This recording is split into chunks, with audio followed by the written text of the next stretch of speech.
This is Darnell. You love him. Please bring him home. The disappearance of 5-year-old Darnell Taylor and the subsequent events that unfolded shocked the community and law enforcement alike. 48-year-old Pammy Maye's husband initially alerted authorities by calling 911 shortly before 3 a.m. on Valentine's Day 2024. According to him, Maye confessed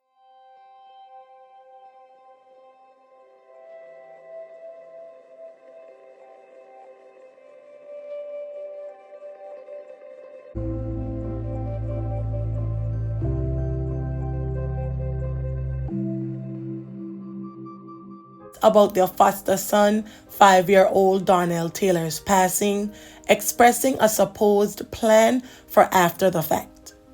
During the call, she attempted to silence her husband's report to authorities before fleeing the Reeb Avenue Columbus residence in his gray Jeep. This prompted an Amber Alert to be issued. According to an investigator, Maye's husband searched the home prior to reaching out to authorities. No. 905 Reeb Avenue. Just told me.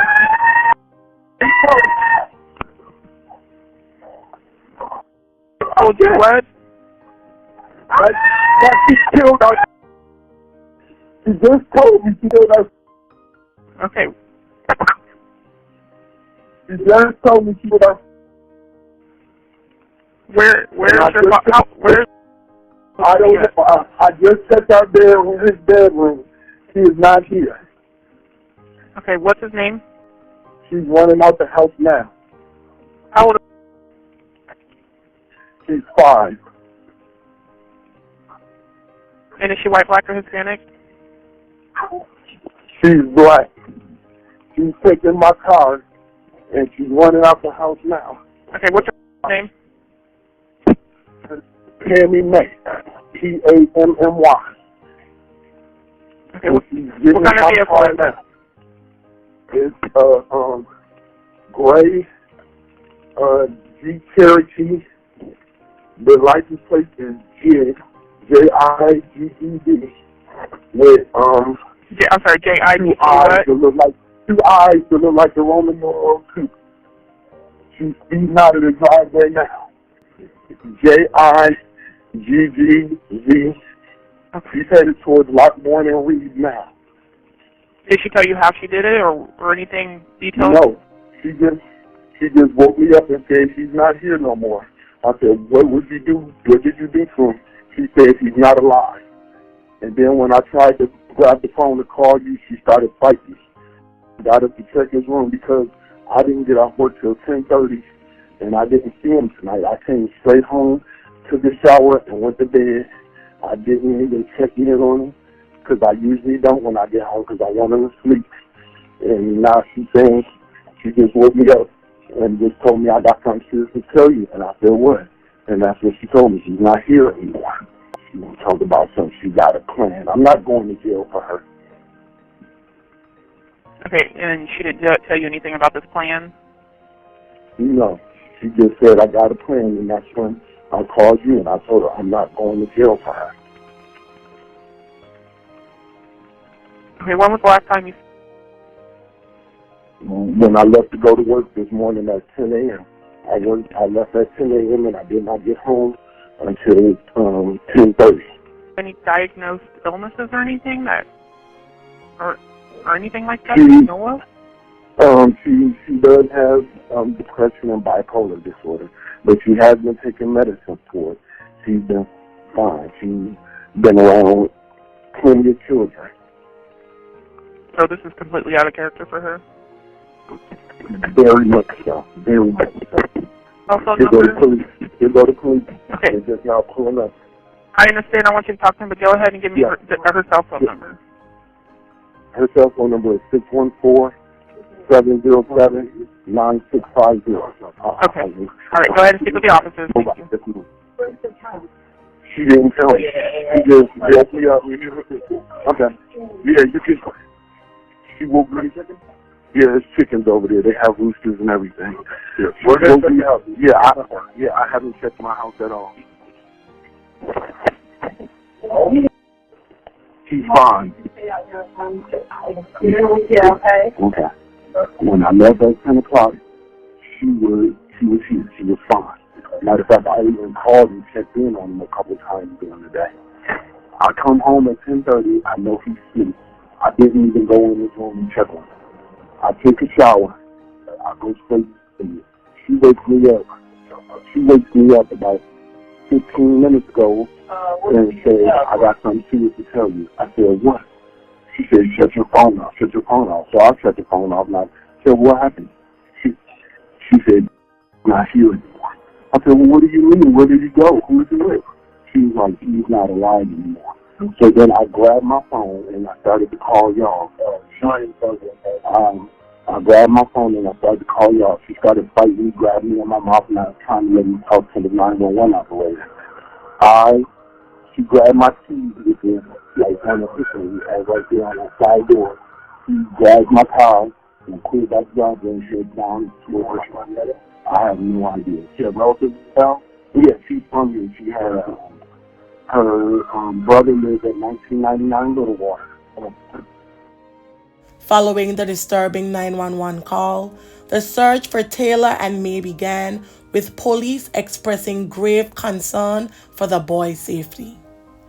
Police showed dashcam footage of a responding officer in the area of East Livingston Avenue and Lockbourne Road. The video showed a Jeep Cherokee believed to be driven by Maye traveling in the opposite direction. In the wake of the tragedy, law enforcement officials urged residents, especially those in Brooklyn, Ohio, and along specific Cleveland areas, to recall any sightings of Maye's Jeep between 5 a.m. and 6 a.m. on February 14th. We're asking for the residents of Northeast Ohio, specifically the people that live in the area of Memphis, 117th, the village of Lindale, the city of Brooklyn, and the city of Cleveland in Northeast Ohio, to look at that picture and tell us if they saw that car anywhere in the early morning hours of Wednesday morning. Pammy, if you're watching this, could you please reach out and contact us? We need to know that Darnell is safe. We are asking you, Pammy, and we need to know if you're safe. Reach out, contact us, let us know that you're okay. Very big surprise to me because she's very friendly over there. You know, she always holler, hey, my neighbor, you know. So it's crazy. It's a first. You see it on TV and you hear about other people, but not in your own neighborhood. The Jeep she was last seen in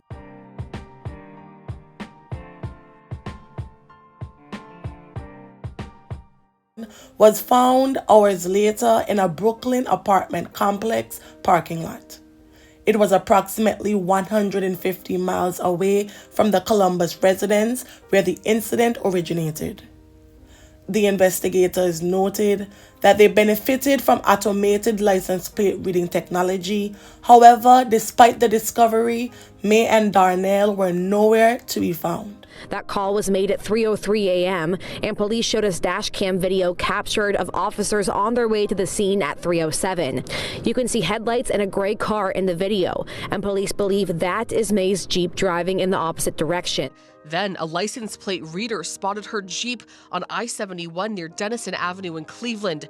Then police found her car empty near Parkview Estates in Brooklyn. Neighbors there tell us police searched their apartments to make sure she wasn't hiding. It was a little nerve-wracking because it's like, okay, I know she's not in my, I know she's not in my house, but you never know. Neighbors pray for the 5-year-old's safe return. I'm glad they found the car. Hopefully that everything turns out okay for the family, you know, for the kid and everything. So I just really hope and pray everything goes back to the way it's supposed to be and he gets found.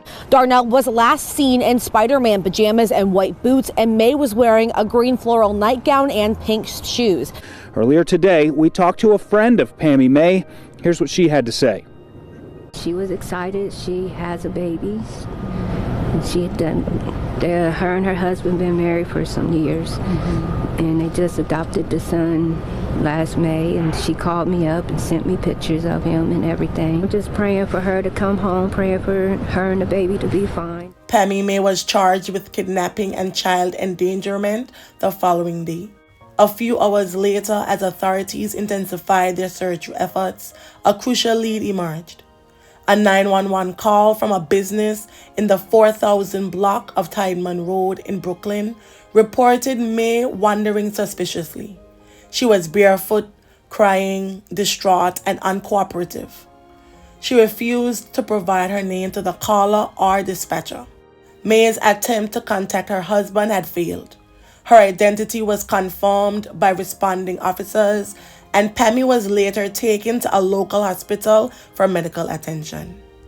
During a press conference prior to the arrest, Columbus Chief Elaine Bryant pleaded with Maye to disclose the whereabouts of Darnell. During a subsequent interrogation,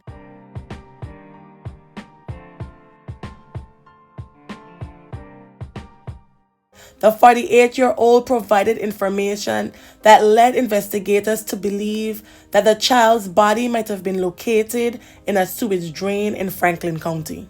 Where is Darnell Taylor? Tonight, pictures of him line the walls of his biological family's home. It's been nearly 48 hours since Taylor and his legal guardian, Pammy Maye, disappeared. I spoke with Anthony and Tawanda Baines, who say they're the biological grandparents of Darnell and have been friends with Pammy Maye for many years. They shared with me what they would say to Pammy if they had the chance. Just in disbelief right now, A family in shambles. Pammy, what you doing? This is Darnell. You love him. Please, bring him home. Anthony Baines says a friend called them early Wednesday morning saying there was an Amber Alert for Darnell. I couldn't believe my ears. We didn't see this coming at all. Now, Anthony and his wife Tawanda say they feel partially to blame. See, it's kind of our fault that Pammy got Darnell. The couple says they used to take care of Darnell, but it got to be too much for them. Darnell's kind of rough. We couldn't handle him. I hate to say we couldn't handle him, but we didn't want him in the system. So Anthony says they looked to their close friend who was like family, Pammy. Darnell's aunt, Quenisha King, says she's known Pammy since she was 5 years old. This is not like her at all, the person that I thought that I knew. King says her family hasn't seen Darnell since last July, not long after Pammy and her husband gained legal custody of him. The family says Pammy used to attend every birthday, cookout, and holiday, but out of nowhere, she stopped answering their calls. We've been out there to their homes, knocking on the front door, the side door. No answer. We thought maybe she's keeping him from us so he can be a part of their family first. But 6 months, that's a long time. With very few answers to their questions, their family is choosing to focus on the good, like that infectious smile they know and love. As you can see the pictures, he's something else. Their love for Darnell on full display. He has a bubbly personality. He's always smiling, always dancing. We just wanted to see him, spend time with him, love on him. As they continue to hope and pray for a positive outcome. Pammy, just bring him home. You guys come on back wherever you at. On February 16th, the Ohio Attorney General canceled the statewide Amber Alert just moments before a scheduled 7 a.m. press conference. Shortly after, the Columbus Division of Police announced the unfortunate discovery of Darnell Taylor. According to the Franklin County Coroner's Office, the 5-year-old was positively identified by family members, bringing a grim conclusion to the search. He had been found in a sewage drain within the 1000 block of Morrisdale Avenue in Columbus shortly after 1 a.m. With the discovery of his body, authorities wasted no time in upgrading charges against me. Columbus Police Chief Elaine Bryant announced that she would now face a fatality charge in addition to the kidnapping and child endangerment charges. Mayor Andrew Ginther expressed deep sorrow over Darnell's passing and urged the community to rally behind his grieving family. Meanwhile, authorities have continued to appeal to the public for any information that could aid in the investigation. The process has already begun to have Pammy extradited back to Franklin County. We're here to give you an update regarding missing Darnell Taylor. We have reached a pivotal point in this investigation. We have some very unfortunate news to share. Early this morning, we recovered the body of who we believe to be Darnell Taylor. This is a tragic development, and we certainly hoped for a different outcome. Our investigators responded and interviewed Mrs. Maye, at which time they developed information that Darnell's body may be in a sewage drain in the 1000 block of Marsdale Avenue in Franklin County. Shortly after 1 a.m. this morning, we located a body we believe to be that of Darnell. Have you contacted the biological family? Yes, we have spoken with the biological family. They were made aware. Has Pammy said what happened leading up to his body being in the drain? We have had an opportunity to interview her at this time. This is now a homicide investigation, so we can't share specific information for the integrity of the investigation. I was on my phone and watching the Jason Meade trial, and it popped up, and I was like, 100 block of Marsdale, it's right here by my house. And when I came out and all this was out here, I was like, man, it's pretty sad. It tears your gut up, that close, and it's just like, that's sad, how it just went down. It's like, I couldn't believe it. As expected, Darnell's biological family was devastated. We'll give you a quick look here at the key locations in this investigation. The initial 911 call came from Maye's home along Reeb Avenue in South Columbus. Police found Taylor's body in a sewage drain along Marsdale Avenue, which is close to I-71, which Maye likely then took to drive up to the Cleveland area. Police in the suburb of Brooklyn found Maye's Jeep Cherokee 3 hours after the 911 call.